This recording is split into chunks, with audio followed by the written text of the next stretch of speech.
Justo en mitad de sus votos matrimoniales, mi exmujer se detuvo en seco. El ministro se giró hacia los 200 invitados y gritó mi nombre como si yo acabara de entrar con un arma humeante en la mano. Se oyeron tenedores caer, cabezas girando, y un murmullo que corría de boca en boca. ¿Está Harold aquí? No lo estaba. Yo estaba a miles de kilómetros, tomando un café portugués barato en un apartamento pequeño con vistas al río Tajo. Todos pensaron que yo le había arruinado el día. No, Lydia se arruinó la vida entera. Me llamo Harold Whitman, tengo 54 años. Nací y me crié en Rockford, Illinois. Un lugar donde los días van despacio, el tiempo cambia en un suspiro y todo el mundo se entera de la vida de los demás antes del desayuno. Durante 25 años trabajé en Tri-State Credit Union como gestor de préstamos. Un empleo estable, previsible. Yo era de esos a los que se les puede poner el reloj en hora. Mi barbero, Larry, bromeaba a menudo. Harold, a ti el pelo te crece con horario. Ojalá mis hijos fueran igual. A Lydia, mi exmujer, la previsibilidad no le hacía ninguna gracia. Decía que yo era una rutina con patas. En los días malos soltaba palabras como aburrido y estancado. Después de 27 años de matrimonio, quería emoción, quería aventura. Y, por lo visto, la aventura tenía la cara de un tipo llamado Travis Hale. Travis era más joven que yo, 46 años, moreno, elegante, de esa manera demasiado pulida que delata que el hombre pasa más tiempo bronceándose que trabajando. Se aclaraba la garganta, hablaba con seguridad y se presentaba como emprendedor, que muchas veces es una forma fina de decir que no tiene ingresos estables. Lydia hablaba de él como hablan las adolescentes de un chico con moto. Lo llamaba su hombre perfecto y estaba deseando divorciarse para perseguir su nuevo cuento de hadas. Lo gracioso es que la última vez que Lydia me llamó previsible fue la misma semana en la que yo descubrí que Travis tenía 2 quiebras a sus espaldas y una orden de arresto en Nevada. Los hombres previsibles leen la letra pequeña. Travis nunca lo hacía. El divorcio llegó rápido y yo no lo peleé. No me hacía falta. En Illinois, si las 2 partes están de acuerdo, el trámite pasa más deprisa de lo que uno imagina. Ella se quedó con su coche, su ropa y lo que quedaba de ahorros en la cuenta pequeña que estaba a su nombre. Yo me quedé con la casa, esa que ella llamaba una caja de zapatos para un hombre sin imaginación. Y a mí me parecía perfecto. A mí me gustan las cajas de zapatos. Mantienen fuera el viento. Pero me aseguré de que el acuerdo de separación quedara blindado. Cerré todas las cuentas conjuntas, separé hasta el último hilo financiero que nos unía y levanté un muro legal tan sólido que podrías haber construido con él un refugio para tornados del Medio Oeste. No me llevé más de lo que permitía la ley, pero me aseguré de que ni un céntimo de mi futuro quedara atado a su pasado. Fue un trabajo aburrido y meticuloso, y mi primera victoria silenciosa. Cuando firmamos los papeles, sentí algo que no había sentido en años. Quietud, una quietud limpia, tranquila, de esas que solo se aprecian de verdad a partir de los 50. La que aparece cuando la tele está apagada y la casa ya no está llena de discusiones, de tensión o de esa sensación constante de caminar de puntillas. Unas 3 semanas después de que el divorcio se hiciera oficial, me ofrecieron un contrato de 1 año en Lisboa, Portugal. Uno de los socios de siempre de la cooperativa de crédito iba a abrir una oficina satélite allí y necesitaban a alguien con experiencia, a alguien estable, para formar al equipo de préstamos. Estable fue el primer cumplido que escuché en meses. Acepté. Pensé que 1 año fuera me arreglaría, o al menos me daría otra cosa en la que pensar que no fuera el perfume de Lydia y el ruido de las puertas de los armarios cuando las cerraba de un portazo. Lisboa me sorprendió. Calles estrechas, pan caliente, demasiadas cuestas, gente amable que por alguna razón encontraba Whitman exótico. Mi apartamento era pequeño, pero tenía un balcón que daba al río,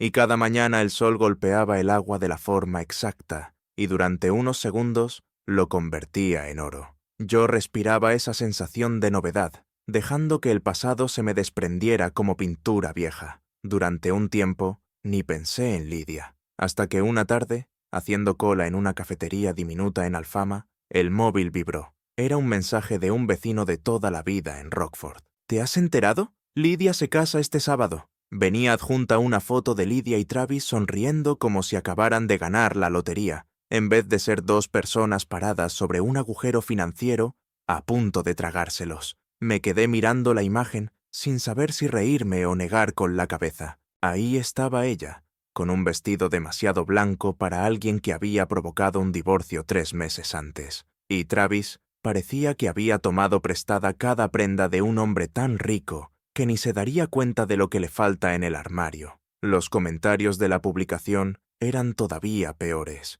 Por fin ha mejorado. Se lo merece. El amor verdadero siempre encuentra el camino. A la gente de Rockford le encanta el cotilleo, y le encantan las historias del desvalido, salvo que, a veces, animan al perro equivocado. Dejé el móvil sobre la mesa, di un sorbo al café y sonreí para mí. La gente olvida que los hombres previsibles, los hombres aburridos, tenemos ventajas silenciosas. Planeamos, nos preparamos y vemos lo que otros pasan por alto. Así que, mientras los demás veían su comienzo perfecto, yo veía las grietas en los cimientos. Travis no era el cuento de hadas, era la letra pequeña. Y Lidia, ella aún no lo sabía, pero acababa de lanzarse de cabeza a su propio desastre. Yo sabía que no iba a ir a la boda, y desde luego no iba a interrumpirla. No era mi estilo, pero también sabía que, con un hombre como Travis en el altar, no haría falta mucho para que la verdad encontrara su sitio bajo los focos. Solo necesitaba un pequeño empujón, y el viejo Harold Whitman, previsible y metódico, ya había puesto uno en marcha mucho antes de que Lidia eligiera su vestido. Volví a aterrizar en Rockford un jueves por la tarde, 2 días antes de la graduación de instituto de mi sobrina Emily. Lisboa me había aflojado un poco. Otro aire, otra gente. Pero en cuanto pisé la terminal del aeropuerto O'Hare de Chicago, todo lo del medio oeste que llevaba dentro volvió a encajar, como un resorte, en su sitio. Las vocales planas, el cortavientos que tenía desde 2009, el instinto de sujetarle la puerta a desconocidos que ni siquiera te daban las gracias. Todo volvió como por memoria muscular. Para cuando conduje mi viejo Ford Escape hasta Rockford, el sol ya se había escondido detrás de los centros comerciales, dejando un resplandor naranja suave que se reflejaba en los escaparates del TJ Maxx. El mismo bache en Harrison Avenue seguía allí, listo para destrozarte unos amortiguadores decentes. Hogar, dulce hogar. Mi hermana Carol, otra Carol, distinta de la que aparece más adelante en esta historia, tenía un asado en el horno cuando entré en su casa. «Harold, estás más delgado», dijo, abrazándome como si estuviera comprobando si tenía algún hueso roto. «En Lisboa deben darte menos cerdo». «En Lisboa se come bien», le respondí. «Pero ahora camino más. Hay cuestas por todas partes. Pues no te quedes en los huesos. Vas a acabar pareciendo uno de esos europeos que se ponen bufanda en julio». Su marido, Mike, soltó una risita desde el salón. Harold, el gran día de tu ex es el sábado. ¿Vas a ir?» «No», dije, sin más, mientras colgaba la chaqueta. Mike resopló. «Bien, yo tampoco iría». Cenamos, hablamos de todo un poco, y yo fingí no notar cómo Carol me miraba la cara como si estuviera midiendo si seguía entero por dentro. La gente siempre cree que un divorcio te parte en dos, pero a veces te libera con tanta calma que no te das cuenta de que el peso ya no está hasta semanas después. A la mañana siguiente conduje hasta el centro para comprar una tarjeta de graduación y algunas cosas para Carol. Rockford olía igual que siempre, una mezcla de humo de coches, agua de río y ese aire a bollería que se escapaba de Henderson's, en Main Street. Cuando entré en la panadería, la propia señora Henderson estaba detrás del mostrador. «Lleva 40 años vendiendo donuts y opiniones no solicitadas. Anda, mira tú», dijo, inclinándose sobre la vitrina. «Harold Whitman, de vuelta de Europa». «¿Solo de visita?», contesté. Me puso delante un vasito de café antes incluso de que lo pidiera. «Y he oído que tu ex se casa mañana», añadió, bajando la voz como si fuera a revelarme un secreto de estado. Bendita sea. En el Medio Oeste, bendita sea puede significar lástima, juicio, gracia o las 3 cosas a la vez. Aquí significaba, esa mujer no sabe lo que está haciendo. Le di las gracias por el café y salí. En Rockford, el cotilleo corre más rápido que un incendio en plena sequía, así que no me sorprendió que la boda de Lydia fuera el tema del momento. Mi siguiente parada fue Tri-State Credit Union. Aunque llevaba meses fuera, mi tarjeta de acceso seguía funcionando. No habían tenido tiempo de desactivarla. Allí nunca hacen nada deprisa. La primera persona con la que me crucé fue la señora Kowalski, una de las cajeras. Llevaba 38 años en su puesto, y, de algún modo, se sabía el historial financiero de medio pueblo, sin romper jamás la confidencialidad. Me vio antes de que yo la viera a ella. «¡Dani!», susurró a gritos. «Me llama Dani desde que yo tenía 29 años. Ven aquí». Entré con ella en la sala de descanso, y cerró la puerta como si fuéramos a meternos en un escondite. «¿Te has enterado de lo de ese tal Hale?», me dijo, con los ojos abiertos de par en par. «¿Travis, el que se va a casar con tu ex?» «He oído algo», respondí. «Pues escucha. En el último mes, ese hombre ha intentado abrir 6 tarjetas de crédito». «¿6? ¿6?», repetí, alzando una ceja. «6», insistió, levantando los dedos, temblando de indignación. «Y se las han denegado todas. Su ratio de deuda e ingresos es más feo que el segundo divorcio de mi primo. Y la semana pasada preguntó por un préstamo personal. Quería $10,000. Decía que era para ampliar un negocio. Cariño, ese no amplía ni un globo». No pude evitar soltar una carcajada breve. «Gracias por decírmelo». Ella se inclinó hacia mí. «Harold, ese hombre se está ahogando, y tu ex se está atando a un ancla». No dije nada. No hacía falta. La señora Kowalski asintió, como si lo hubiera entendido todo, y me palmeó el brazo con esa forma maternal que solo las mujeres de más de 60 se pueden permitir. Cuando volví a casa de mi hermana, había un sobre esperándome en el porche, papel grueso, con relieve, de esos elegantes. Lydia nunca había sido elegante cuando vivía conmigo, así que aquello olía a influencia de Travis, o, más bien, a influencia del primo de Travis, viendo cómo estaba él de recursos. Lo abrí. «Está usted cordialmente invitado a la unión de Lydian Whitman y Travis Lee Hale». Dentro había una nota escrita a mano. «El cierre importa, Harold. Significaría mucho para mí que vieras a qué se parece la verdadera felicidad». Solté aire por la nariz. No llegó a ser risa. Fue más bien una exhalación de incredulidad. Lydia siempre tuvo un don para las frases dramáticas que no terminaba de comprender. Yo no pensaba ir a la boda. Ni siquiera pensaba estar en el mismo código postal a la hora de la ceremonia. Pero sí pensaba enviarle un detalle a la gente que merecía saber la verdad. Esa noche preparé 2 sobres. Uno fue para el padrino, un tipo al que apenas conocía, pero que me había agregado en Facebook hace años porque a los 2 nos gustaban los Chicago Bears. El otro fue para la tía Jolene Barrett, la tía de Lydia, escandalosa, sin filtro y famosa por ser la más cotilla de la familia, la que decía lo que pensaba en todas las cenas de fiesta. Si había alguien capaz de hacer estallar la verdad en una boda, era Jolene. Dentro de ambos sobres metí un dossier ordenado al milímetro, los documentos de quiebra de Travis, los detalles de su arresto en Nevada, capturas impresas de mensajes a otras mujeres y un estado de deudas que sumaba $187,000. No añadí explicaciones. No me hacían falta. El papel habla solo. A la mañana siguiente, mientras desayunaba una tostada en la cocina de mi hermana, me llegó un mensaje. Número desconocido. «Tío, ¿esto es real?». Adjuntaba una foto de mi propio dossier encima de una mesa llena de corbatas de los acompañantes del novio. Di un sorbo al café y respondí con una sola palabra. «Sí». El sábado llegó con esa brisa cálida del medio oeste que te engaña y te hace creer que ese verano va a ser suave. Cantaban los pájaros, la gente cortaba el césped y por todo Rockford, Illinois, 200 personas se arreglaban para la boda de Lydia Whitman y Travis Lee Hale. Yo no era una de ellas. Yo pasé la mañana temprano sentado en el porche trasero de mi hermana, con una taza de café solo, escuchando a las cigarras gemir como viejos que se desperezan después de una siesta larga. La graduación no era hasta por la tarde,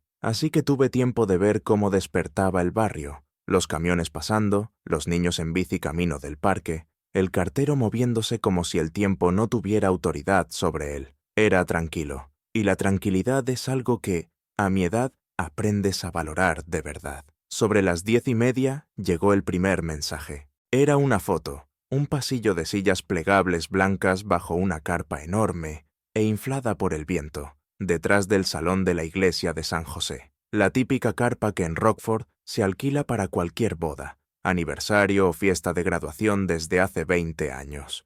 Lydia estaba cerca del altar, radiante, con esa mezcla de nervios y entusiasmo que se siente justo antes de un espectáculo o de un desastre. Debajo de la foto ponía: «Empieza el show». No reconocí el número, así que lo ignoré, pero no ignoré la sensación, esa electricidad silenciosa que te avisa de que se está formando una tormenta en algún sitio, aunque el cielo encima de ti esté despejado. Dejé el móvil y me terminé el café. En San José, los invitados iban entrando, vestidos con todo tipo de cosas, desde vestidos con lentejuelas hasta trajes que todavía conservaban la raya del probador. Las bodas del Medio Oeste son así. La mitad de la gente va demasiado arreglada, y la otra mitad parece que se ha pasado por allí de camino a una oferta de herramientas. La carpa olía a hortensias, a perfume barato comprado a granel y a cerdo desmigado que se calentaba en bandejas al fondo. Catering de un club de veteranos.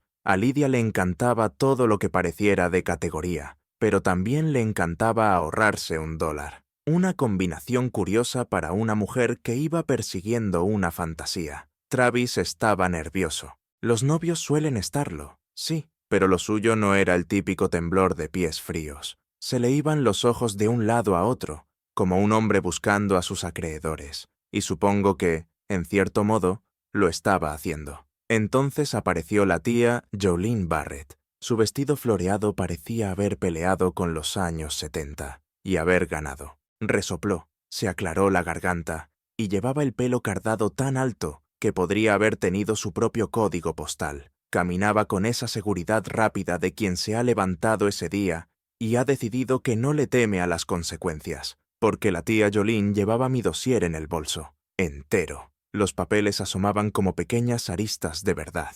Según uno de los invitados, que más tarde me mandaría audios durante 6 minutos seguidos, narrando la escena, Jolene estaba leyendo antes de la ceremonia, no su Biblia, no el programa, mi dossier. Mientras tanto, Lydia se daba los últimos retoques de maquillaje, practicando la sonrisa que llevaba meses ensayando. La sonrisa de «Mírame ahora, Harold». La sonrisa de «He subido de nivel». Una sonrisa construida sobre una mentira que ni siquiera sabía que estaba viviendo. Y empezó la ceremonia. Música suave desde un altavoz Bluetooth, invitados abanicándose con los programas, Travis sudando dentro del smoking alquilado, Lydia avanzando por el pasillo como si estuviera entrando en el plató de un programa de telerrealidad que creía merecer. Y en la segunda fila, la tía Jolene se levantó. No despacio, no con educación. Se levantó como un juez cuando entra en la sala. Alzó su copa de champán. Sí, la había llevado. Y se aclaró la garganta. Lo que vino después es lo que media Rockford escuchó antes de que acabara el día. La voz de Jolene retumbó por toda la carpa. «Lydia Ann Whitman». Todos se giraron.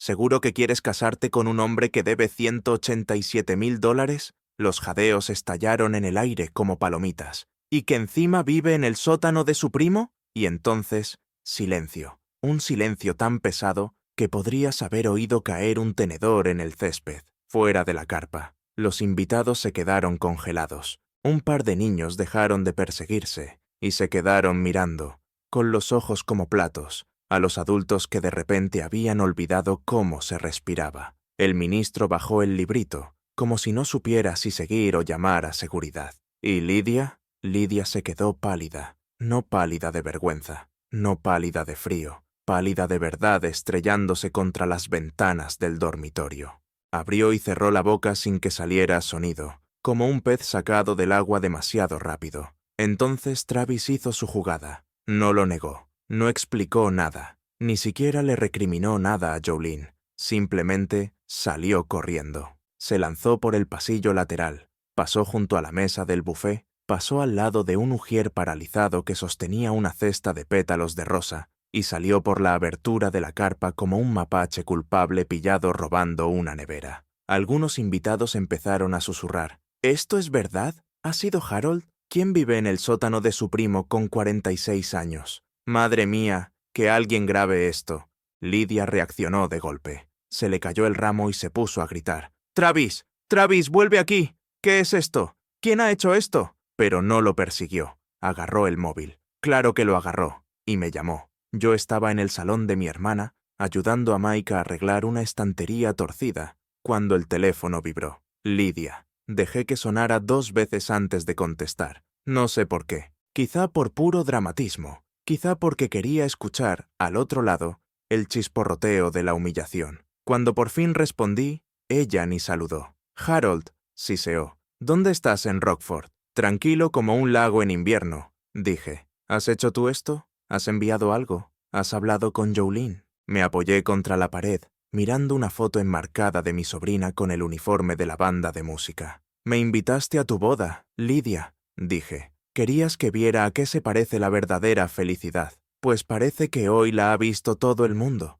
pero otra cosa muy distinta. Soltó una maldición entre dientes. Algo se estampó detrás de ella. Quizá una silla plegable, quizá su orgullo. Has arruinado mi boda. No, respondí, sereno. No arruiné nada, y dejé que el silencio se quedara ahí, porque la verdad era sencilla. La vida de Lydia se estaba desmoronando mucho antes de que yo metiera un dossier en un sobre. Yo solo dejé que la gravedad terminara el trabajo. No esperaba ver a Lydia en persona antes de volver a volar a Lisboa.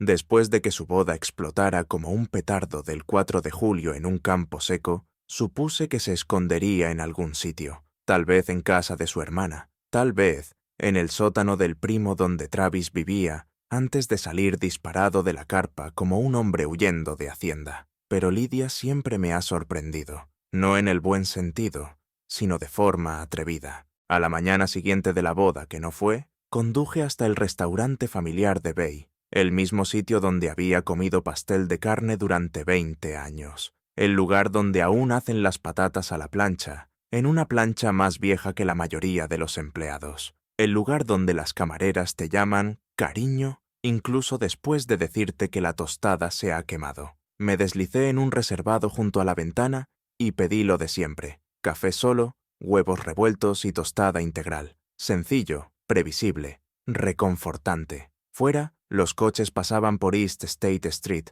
con ese zumbido suave de neumáticos sobre el asfalto. Dentro, el aire olía a grasa de bacon y a sirope de arce templado. Un par de jubilados discutían de béisbol cerca de la entrada. Una madre joven intentaba, sin éxito, que su peque dejara de agitar un sobre de azúcar, como si fuera una maraca. La vida era normal, preciosamente normal. Acababa de untar mantequilla en la tostada cuando la campanilla de la puerta sonó con tanta fuerza que varias cabezas se giraron. Lydia entró, el pelo un poco encrespado, el maquillaje corrido, los ojos rojos, como si hubiera llorado hasta que amaneció. Llevaba el mismo vestido de ayer, sin el velo, y apretaba el móvil con una fuerza casi violenta. Me vio al instante, se le tensaron los hombros, apretó la mandíbula, y avanzó directa hacia mi mesa, con los tacones sonando a reproche. «Harold», dijo, con la voz temblorosa. Yo no me levanté,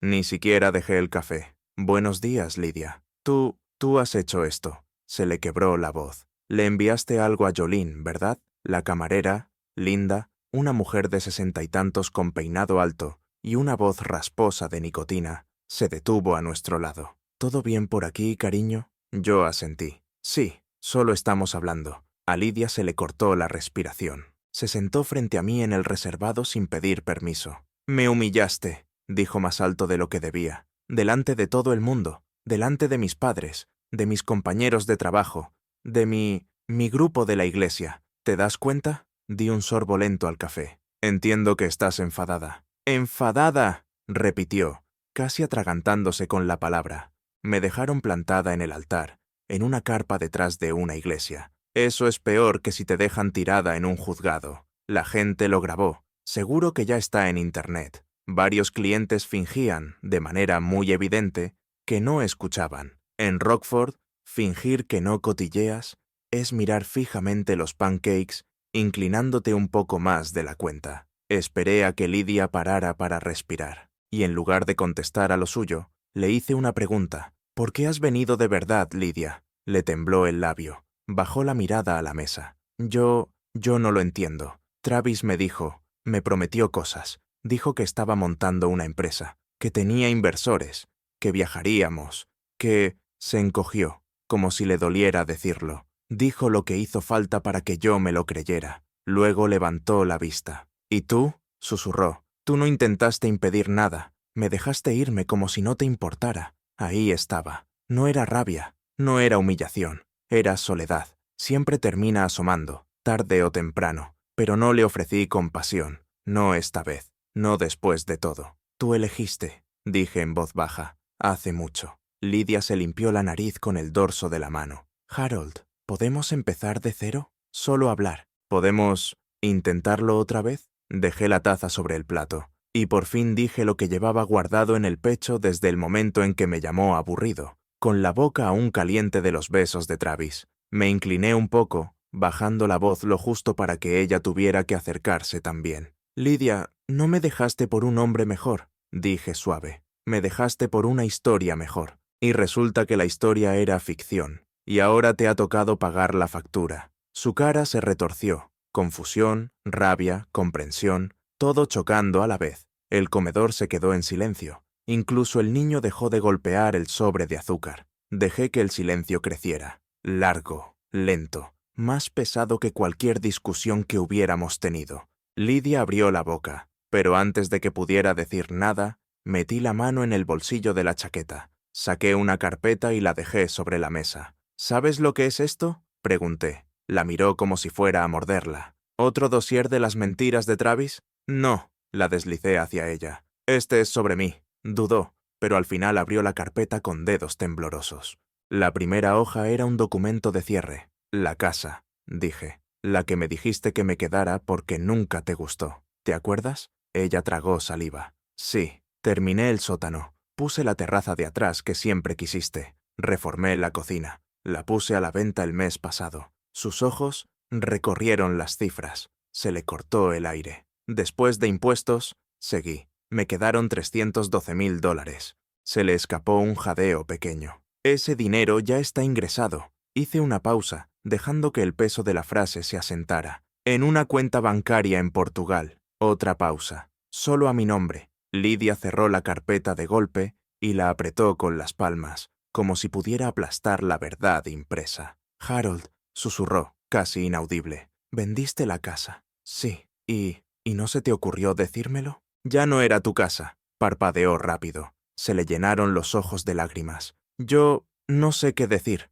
No tienes que decir nada. Me deslicé fuera del reservado, cogí la chaqueta y dejé un billete de $10 al lado del plato, aunque Linda aún no me había traído la cuenta. Al levantarme, Lidia me agarró la muñeca, no con fuerza, sino con desesperación. Harold, por favor, no te vayas así. Retiré el brazo con suavidad. Yo ya me fui, Lidia. Lo que pasa es que tú no te diste cuenta hasta hoy. Caminé hacia la puerta. La campanilla sonó al salir al aire cálido de la mañana. Detrás de mí, a través del cristal, vi a Lidia sola en el reservado, con la carpeta delante, como una lápida marcando la tumba de todos sus planes. Fuera, una brisa cruzó el aparcamiento, trayendo ese olor tenue a césped recién cortado y a humo de coche. Respiré hondo y por primera vez en mucho tiempo sentí una libertad absoluta, silenciosa. A la mañana siguiente, antes de que el sol asomara por encima de los tejados de Rockford,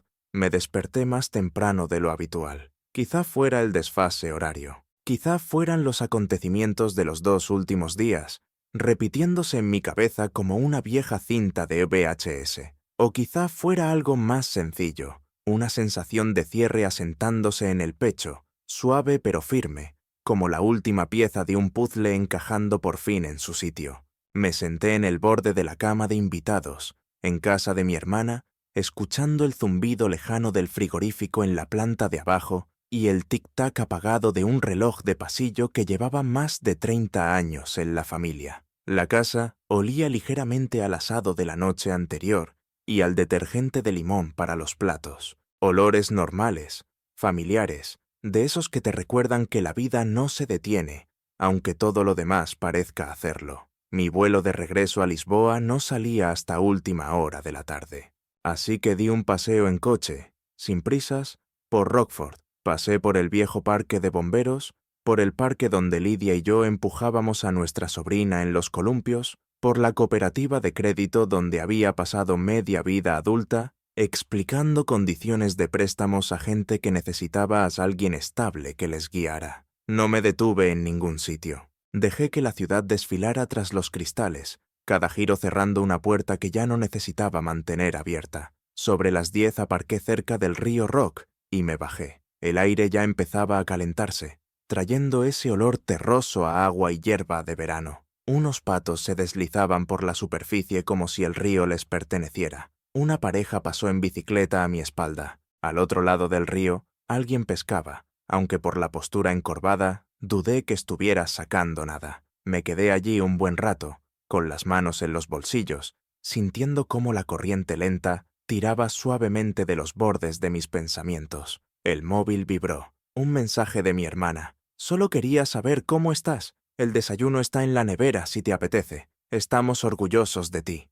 Volvió a vibrar. Otro número distinto. Estuve a punto de no mirarlo. No quería volver a abrir la puerta emocional que había cerrado el día anterior en el restaurante de Bay. Pero la curiosidad tiene esa manía de darte un toque en el hombro. Era una foto, borrosa. Alguien con un chaleco naranja fosforito en la gasolinera Shell de Alpine Road. Limpiaba parabrisas, con la cabeza baja y los hombros caídos. No tardé ni medio segundo en reconocerlo. Travis. Debajo, el mensaje decía: «Te dije que era problemático. Elegiste un buen momento para largarte, chaval. Tía Jolene». No pude evitarlo. Me reí. Una risa baja, cálida, que incluso a mí me sorprendió. Solo la tía Jolene podía encargarse de poner el punto final de la historia de la forma más directa posible. Le respondí con un simple pulgar hacia arriba. Me pareció suficiente. Al mediodía ya estaba de vuelta en casa de mi hermana, haciendo la maleta. Mike apareció en la puerta de la habitación y se apoyó en el marco. «¿Listo para volver a cruzar el océano?», preguntó. «Lo estoy», dije, doblando la última camisa. Asintió, pensativo. «Bueno, que sepas que estamos orgullosos de ti. Has manejado todo esto mejor que la mayoría de los hombres». Encogí los hombros con una media sonrisa. Los hombres previsibles hacen salidas previsibles. Él soltó una risa breve. «No tiene nada de malo ser previsible. Lo previsible paga las facturas». Cerré la cremallera de la maleta y me la colgué del hombro. Mike me dio una palmada en la espalda, firme y fraternal, y bajó la maleta por las escaleras como siempre hacía cuando iba de visita. Nos despedimos en la acera. El sol del mediodía en Rockford brillaba sobre el capó del Uber que vino a recogerme. Miré por última vez la casa de mi hermana, el porche pequeño con los carillones, el camino de entrada agrietado, el viejo arce que plantamos de niños. Todo estaba igual, y sin embargo, yo me sentía completamente distinto. El trayecto hasta O'Hare fue tranquilo. Tráfico de autopista, campos de maíz perdiéndose en el horizonte, pueblos pequeños que parecen copias unos de otros. Iglesia, restaurante, gasolinera, repetir. Hay algo reconfortante en ese patrón. Un ritmo del medio oeste que se mantiene firme incluso cuando todo lo demás intenta sacarte del camino. Cuando subí al avión y me acomodé en el asiento, una calma me envolvió. No la calma de la negación ni de la huida, la calma del cierre. La calma de un hombre que ha pasado por el fuego y ha salido más limpio al otro lado. 9 horas después, Lisboa se desplegó bajo el avión. Un mosaico de tejados de terracota, calles serpenteantes y agua iluminada por el sol. En cuanto aterrizamos, noté el cambio. No solo el geográfico, sino el interior. Como si hubiera pasado de un capítulo a otro sin dejar nada pendiente. Mi apartamento estaba tal y como lo había dejado. Tranquilo, pequeño, lleno de una luz suave de mañana que se colaba por las cortinas. Abrí la puerta del balcón y salí. El aire era cálido y salino. El río Tajo se extendía amplio y sereno, con la ciudad murmurando suavemente a mi espalda. Preparé un café fuerte, oscuro, un poco demasiado amargo, y me senté en la mesita con vistas al agua. Y entonces, sin forzarlo, sin buscarlo, el pensamiento llegó solo. La verdadera venganza no es ruidosa, no es una escena, ni un grito, ni un plato volando por una habitación. La verdadera venganza es despertarte cada mañana sabiendo que eres libre, mientras quienes intentaron romperte siguen atrapados en el desastre que ellos mismos crearon. Di un sorbo lento al café. El vapor me rozó la cara, el sol me calentó las manos. Los barcos avanzaban por el río como gigantes perezosos. Una gaviota se posó en una barandilla cercana, ladeando la cabeza, como si quisiera oír el resto de la historia. Sonreí. Algunas mañanas, dije en voz baja, solo te sientas junto al río Tajo y sonríes. Si alguna vez te has alejado de la persona equivocada, de verdad te has alejado. Sabes exactamente a qué me refiero. Y si historias como esta te hacen sentir un poco menos solo o un poco más comprendido, quédate por aquí. Comparte la tuya. Suscríbete si quieres más. Yo estaré aquí, con el café en la mano, viendo pasar el río.